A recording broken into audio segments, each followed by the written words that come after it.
Thrissur Thekkinkadu മൈതാനിയും Indian സ്വാതന്ത്ര്യ സമരത്തിന്റെ കാഹളം മുഴങ്ങിക്കേട്ട മണ്ണാണ്.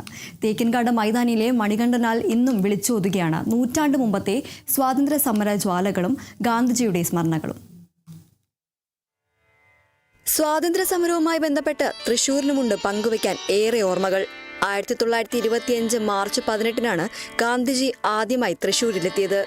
സ്വാതന്ത്ര്യ സമര സന്ദേശവുമായി എത്തിയ ഗാന്ധിജിക്ക് തേക്കിൻകാട് മൈതാനിയിലെ മണികണ്ഠനാലിന് സമീപമായിരുന്നു സ്വീകരണം. 1927, 1934 എന്നീ വർഷങ്ങളിലും ഗാന്ധിജി തൃശൂരിലെത്തിയിരുന്നു. വൈക്കം സത്യാഗ്രഹം, ഐത്തോച്ചാടനം, ഖാദി പ്രചാരണം എന്നീ സുപ്രധാന കാര്യങ്ങൾക്കാണ് ഗാന്ധിജി മുൻഗണന നൽകിയിരുന്നത്. 1925 തൃശൂരിലെത്തിയ ഗാന്ധിജിക്ക് കുറൂർ നീലകണ്ഠൻ നമ്പൂതിരിപ്പാട്, മൂത്തേടത്ത് നാരായണമേനോൻ, സി കുട്ടൻ നായർ, ടി.സി. കൊച്ചുകുട്ടിയമ്മ, എസ്. നീലകണ്ഠയ്യർ, ഇക്കണ്ട വാര്യർ എന്നിവരുടെ നേതൃത്വത്തിൽ തൃശൂർ നഗരസഭയും യോഗക്ഷേമ സഭ വിദ്യാർത്ഥികളും ചേർന്നാണ് സ്വീകരണമൊരുക്കിയത്. പൊതുയോഗത്തിന് ശേഷം കൊച്ചി രാജാവ് രാജശ്രീ രാമവർമ്മയെ ഗാന്ധിജി സന്ദർശിച്ചു. പാലക്കാട്ടേക്ക് പോകുന്ന വഴി തൃശൂർ നഗരാതിർത്തിയിൽ ദളിതർ ഗാന്ധിജിക്ക് സ്വീകരണം നൽകി. 100 വർഷം മുമ്പ് ഗാന്ധിജി മണികണ്ഠനാലിൽ വന്ന് പ്രസംഗിച്ചിട്ടുണ്ട്. ഈ ഗാന്ധിജി മണികണ്ഠനാലിൽ വരുന്നതിന് മുമ്പ് വിവേകോദയം സ്കൂളിൽ വന്നു. അവിടെ നിന്ന് ഗാന്ധിജി അവിടെ വരാൻ വേണ്ടി ജനങ്ങൾ കാത്തിരുന്ന് മണികണ്ഠനാൽ തറയിലിരുന്നിട്ടാണ് ഗാന്ധിജി പ്രസംഗിച്ചിട്ടുള്ളത്. അന്ന് കണ്ട പോലെ ജനങ്ങൾ വന്നിട്ടുണ്ട്.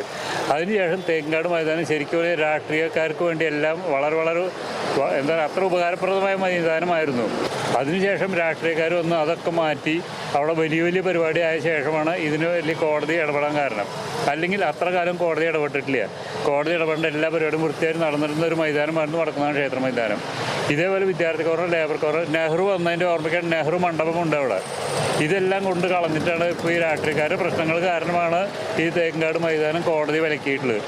1927 ഒക്ടോബർ 14-ന് ഗാന്ധിജി വീണ്ടും തൃശൂരിലെത്തി. ബദേലാശ്രമം വക നെയ്ത്ത് സ്കൂൾ, സെന്റ് തോമസ് കോളേജ് എന്നിവിടങ്ങളിൽ സന്ദർശനം നടത്തി. മഹാത്മാവ് എത്തിയ അതേ സ്ഥലത്ത് തന്നെയാണ് ഇക്കുറിയും സർക്കാരിന്റെ സ്വാതന്ത്ര്യ ദിനാഘോഷ ചടങ്ങുകൾ നടക്കുന്നത് എന്നതും ശ്രദ്ധേയമാണ്. Kerala vision news, Thrissur.